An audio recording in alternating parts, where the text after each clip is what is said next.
I think we.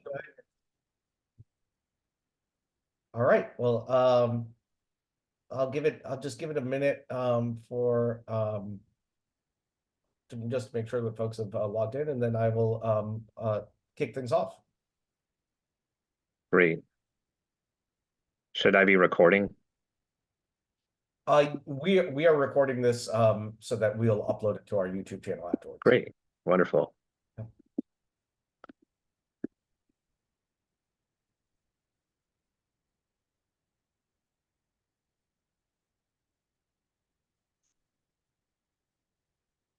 All right, why don't I go ahead and kick things off? Um, Hello, everyone. I'm Milan Dalal. I'm president of the Democratic Business Council for Northern Virginia. Today's event is a part of a webinar series that we've been hosting with Democratic primary candidates in Virginia's 7th and 10th congressional districts. Our events are recorded and will be uploaded to our YouTube channel to share with our membership. Today we have with us State Senator Suhas Subramanyam from the State Senate District 32 in Northern Virginia. Senator Subramanyam previously represented the region as a member of the House of Delegates. He is currently running for Congress in the 10th Congressional District to succeed Congresswoman Jennifer Wexton, who is retiring. Suhas, thank you for joining us this morning. Thank you for having me. It's great to be here. Yeah. Well, I'll launch right into it and then try to leave a little bit of time at the end in case we have some interest in asking additional questions. So I wanted to start out, you've had an impressive career in politics already, with service as an aide in Congress, working in Barack Obama's administration, serving in the Virginia General Assembly, both as a member of the House of Delegates, now as a state senator. Tell us a bit about your background and what inspired your interest in public service. Yeah, absolutely happy to. I mean, I'll make a long story short. I um, got into this through service. I come from an immigrant family. We obviously cared a lot about education, about hard work, and making a good living, but we also cared about giving back. And but to me, that was not explicitly not supposed to be politics, though. My parents taught me that politicians are corrupt and that it's probably not a good profession to get involved in. But I got involved in politics because my in college I was going to school in New Orleans when Hurricane Katrina hit the city, and so after that I just got involved in community service and activism, and through that was working a lot with the city council there and realized that they were in fact corrupt, but I decided that I would try to be part of the solution and got engaged and helping campaigns select better people. And then and I worked on Capitol Hill. I worked in the White House. I got a law degree somewhere in there. Worked on the Obama reelection campaign as a voter protection attorney, and have since then had a, a career of a lot of service, and also business whenever I'm not in government. And so on the private sector side, I'm a lawyer by trade, but I work a lot with tech startups, and I help them kind of navigate regulatory issues as well as do some business development with them. Right now I advise some investors on investing in tech companies and different projects. It's the only way I can make all of this work.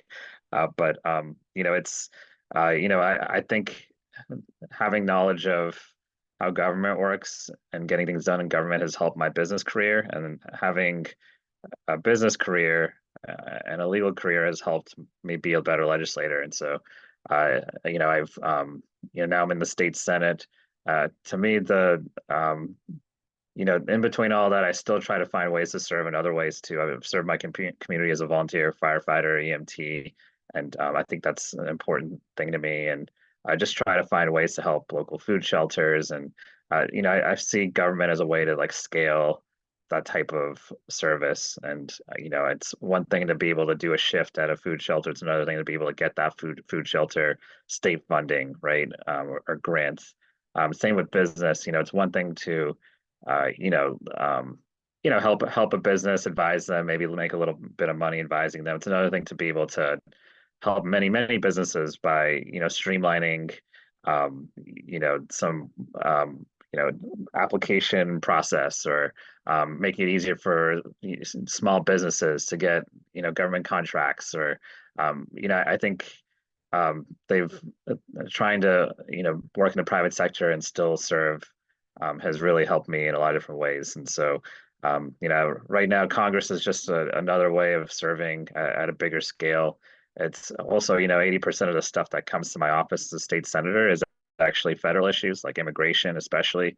And constituent services has always been a really important thing of mine. And so I see this as a way to just really help the community. And then we have a fantastic congresswoman who, her shoes will not be fully filled ever, but Congresswoman Wexton has done an amazing job.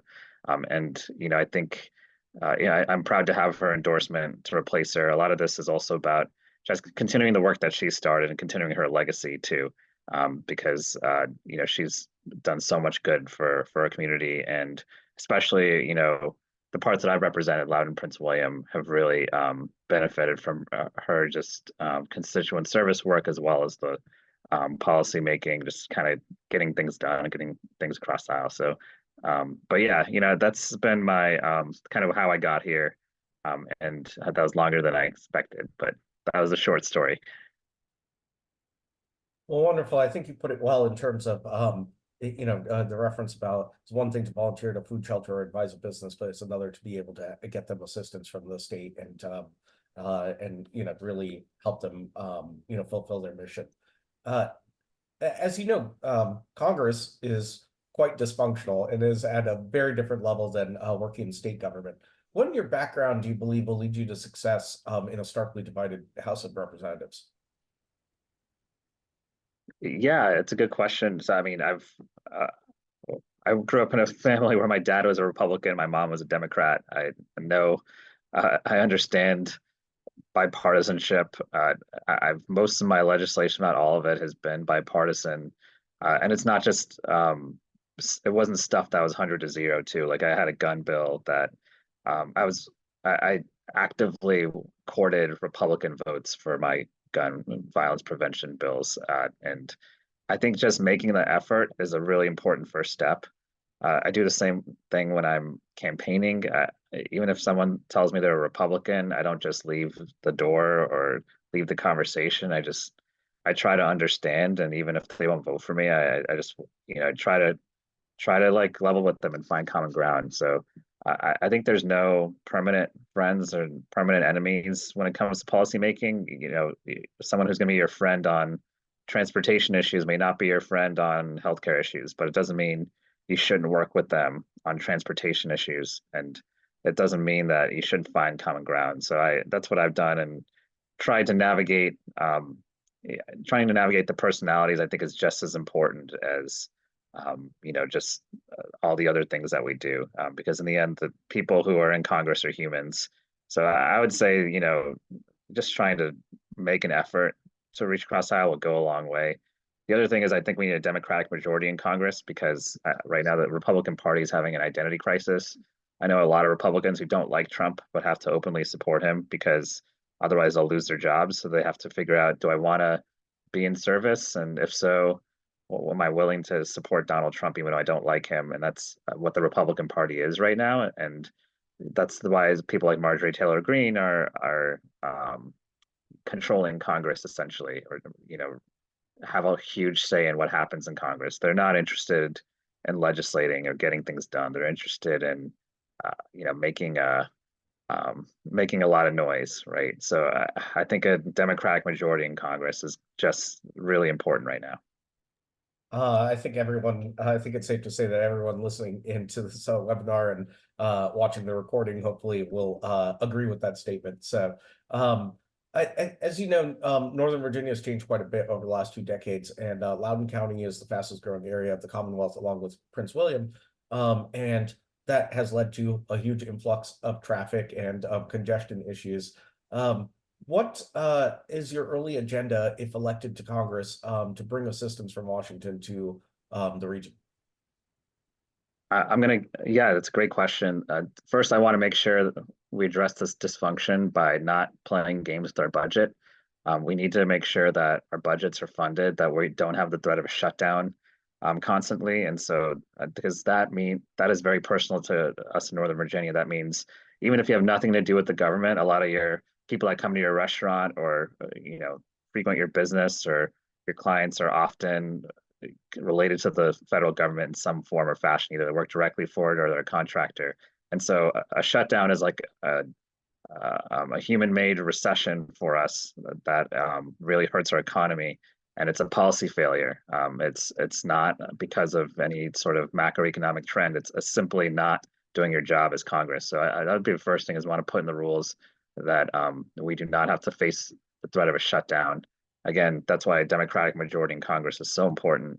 The second thing I'd want to do is Congresswoman Wexton is currently on the Appropriations Committee. I'm going to push really hard to see if, because of the circumstances of her leaving, I can actually just replace her on the Appropriations Committee. And so I'm going to give that a really hard push because I think it's important to have someone in our region, and especially out here, Loudoun and Prince William, who represents, who's on the Appropriations Committee and can get funding for our community, because we are where all the federal workers are, where all the contractors are, and we help run the government, and so we should have our transportation needs and our economic needs met by the federal government, just like DC does, and just like more closely surrounding areas do. Yeah, I would say getting on the Appropriations Committee would be a huge coup. Losing Wexton and Jim Moran before that, certainly not beneficial for Northern Virginia or Virginia overall. And so being able to secure a seat on the Appropriations Committee would be wonderful. You referenced the government shutdowns. That was going to be my next question, but I recall Trump's temper tantrum in late 2018, early 2019 that led to the 6-week government shutdown, highly dysfunctional for Virginians, not just federal employees, but also government contractors and others who rely on doing business with the federal government. And I recall I was traveling back around New Year's from an international trip, and I flew into Newark, and given the government shutdown, there were barely any people working at TSA, and the line for clearing immigrations and customs was like 3 hours long. And it actually led me to resolve that I was going to sign up for global entry, which is probably the best thing that I've done. But it's also a demonstration of the way that a government shutdown impacts everyone across the country, and in a lot of small ways that folks may not realize. And so it's hugely destructive, not just for our economy, but kind of just daily functioning. So thank you for your comments there. I think they're extremely important in terms of our regional economy and avoiding kind of that negative impact on people's lives in the DMV and across the country. Since this is a business oriented organization, want to get into a bit of economic issues. And so I want to start with a question related to tax issues. Next year, many of the Trump passed tax cuts from the TCJA expire, and unless the Republicans have a full control of the federal government, which I think we all hope they won't, it's likely that Congress will compromise and extend some of the measures, but allow others to expire or tweak some of them. And so there will be a give and take, I think, on a lot of those provisions. First, I want to ask, are there any provisions there that you feel should be addressed? And, for example, the Trump tax cuts eliminated the SALT deduction, or it had a severe limitation on the SALT deduction, which was aimed at so-called blue states, but adversely affects folks who live in regions like Northern Virginia. And then second, do you have any broader priorities on the tax front? And if so, what are those? Yeah, it's a I have a long answer to that. I'm going to try to keep it short, which is one one of the things that the TCJ did was cut the top tax rate, and I don't know if that was necessary. We've got, what it did was it ended up expanding the national debt And I don't think it had, I don't know what I guess the Republican kind of stance is that it's going to trickle down to people, but I don't know if that's the way to do it. It also, I think, had a lot of beneficial uh, provisions for bigger businesses. And again, some of those I don't know completely necessary. But I do think there were some good things in there. So like, I don't necessarily know if I want to completely get rid of the DCGA, to make a long story short, but I would just say that, oh, I'm part of the Virginia Small Business Commission right now. I think like a small business, should benefit from these because the margins are so thin for when you're getting started. I think if you're, it's also nice that, as a state, we've been able to keep income taxes down, and that's made us competitive compared to other states like Maryland and DC. So anything we can do to continue that. But there's a lot of other things on the tax front I'd like to do as well. For instance, right now, like, if like charitable, like small charitable donations, really, because don't there's really no incentive to do them, right now, because most people are just taking the standard deduction anyway, so they're not able to really write off charitable deductions. Also, the state and local, um, taxes as well, like the, not being able to, deduct them as well as, I think, disproportionately hurt. I think they did this on purpose, because states like ours that have, state and local taxes, and so I'd like to see that deduction come back. And so there's a couple of things that I think were very political at the time, like targeting blue states openly, for instance, or purple states openly, while trying to reward, red states that had, low or no, income tax. I think we can let those expire and then, work on some of the good provisions, like the tax, incentives for smaller businesses, for instance, or tax incentives that, helped, you know, incentivize people to make investments in other projects or businesses. Yeah, I think that's spot on, and I'm glad that you mentioned charitable deductions and kind of some of the disincentives right now to sort of expand charitable giving. It's actually I think over the last 2 decades there's been a trend of decreasing charitable giving in the United States, and certainly I think some of the tax code provisions may have exacerbated that. So there's some other stuff I won't go into the details, but maybe I'll follow up with you later, that actually the IRS is doing right now that's making it even worse, and creating, if it's not rectified, will create even more significant barriers to charitable donations. But I guess one follow up on that, Trump's tax cuts were incredibly generous, as you said, for those who are already well off, and in particular, there was a very significant reduction in the corporate tax rate, from 35% to 21%. Most Democrats, I think, have called for a hike in the U.S. corporate income tax rate, up to 28% or so, which is roughly in line with where Obama and his Treasury Department had recommended it going. Joe Manchin has even supported going up to 25%. Do you have views on the corporate tax rate and whether it should go up, and if not, how do we get our hands around the national debt, at which you referenced?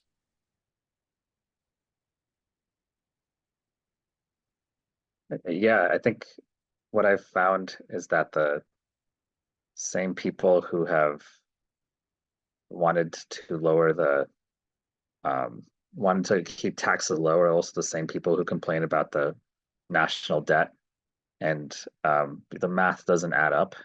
So you have to really think about, okay, you're complaining about trillions of dollars in national debt, but then you're also advocating, for lower taxes. Like, where do we get the money to address our national debt then long term? Like, are we just going to make our kids and grandkids pay for it?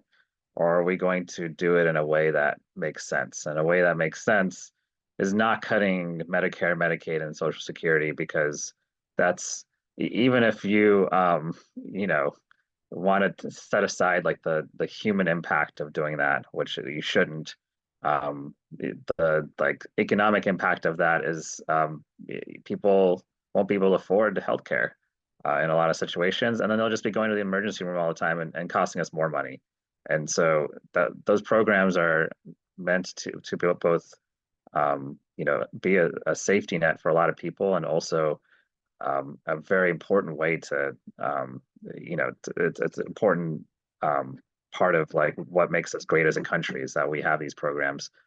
So it makes more sense to have a more equitable corporate tax rate if you are serious about paying down the national debt, because it's way too large right now, and so and it's only going to get larger if we don't actually pay the bill. But it seems like Republicans complain about it, but they've been the ones driving up the national debt just as much, if not more.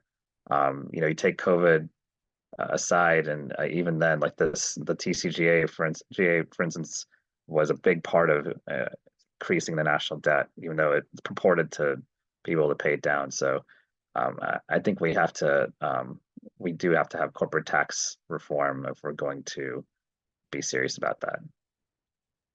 Um, and we talked a bit about the national debt here. You know, some of the MAGA extremist Republicans in the House, you mentioned Marjorie Taylor Greene earlier, actually support cutting defense spending at a time when the national security threats continue to proliferate against the United States around the world. And not just on in terms of the conflicts on the ground, but also cyber threats. As you know, Northern Virginia is home to not just the Pentagon, the CIA, Director of National Intelligence, and much of the national security apparatus, but also some of the leading defense and cybersecurity companies in the country. And I wonder what an impact of a cut in defense spending would have on not just our national security preparedness, but also the economy in Northern Virginia. So love your thoughts on that. And then also, if you wouldn't mind sharing with us, what are your priorities for national security? Absolutely. On the first part, I think something you said was really important. Like the I would say the nature of warfare is changing and our role in warfare is changing. We no longer have horses and bayonets and are going into war in line and fighting, person to person as much. It's a lot of our quote unquote wars now are actually fought online in cyberspace, or they're mini Cold Wars with China and Russia and other potential threats around the country, around the world. And so the nature of defense is changing, and we need to adapt. And a lot of that talent is in Northern Virginia. So I would say there's certain defense spending that maybe could be cut, but then I would want to add and or make sure that we buffer other parts of our defense spending to keep up basically, and make sure that we are protected long term, because we can't just sit on our hands and then wait for an attack, wait for another country to, let's say, create an expertise in AI that our defense you know folks aren't able to keep up with because they don't have enough funding. So certainly it's an important part of our um, um, economy in Northern Virginia. I think what I'm advocating for would actually help Northern Virginia, maybe hurt a few like defense bases in other parts of the country, to be honest. But it's not. I would say that it's not just because it's home cooking, but because it just makes sense now to have more of the expertise on cyber warfare, on cybersecurity, on even just like the IT side. I just look at like our schools and our local government getting hacked all the time now, and I see that as that's the new warfare now. It's not a country. Sometimes it's not even a country. It's like a group of hackers or a group of dissidents, and so we have to be prepared for the future of warfare, and a lot of that work is already happening in Northern Virginia. Wonderful, thank you. we have about 4 minutes left. I do want to open it up if there are any questions from any of the participants. Please I guess type it in the Q&A box. I'm happy to read out your questions. Just mention where you're from and your name. No anonymous questions, please.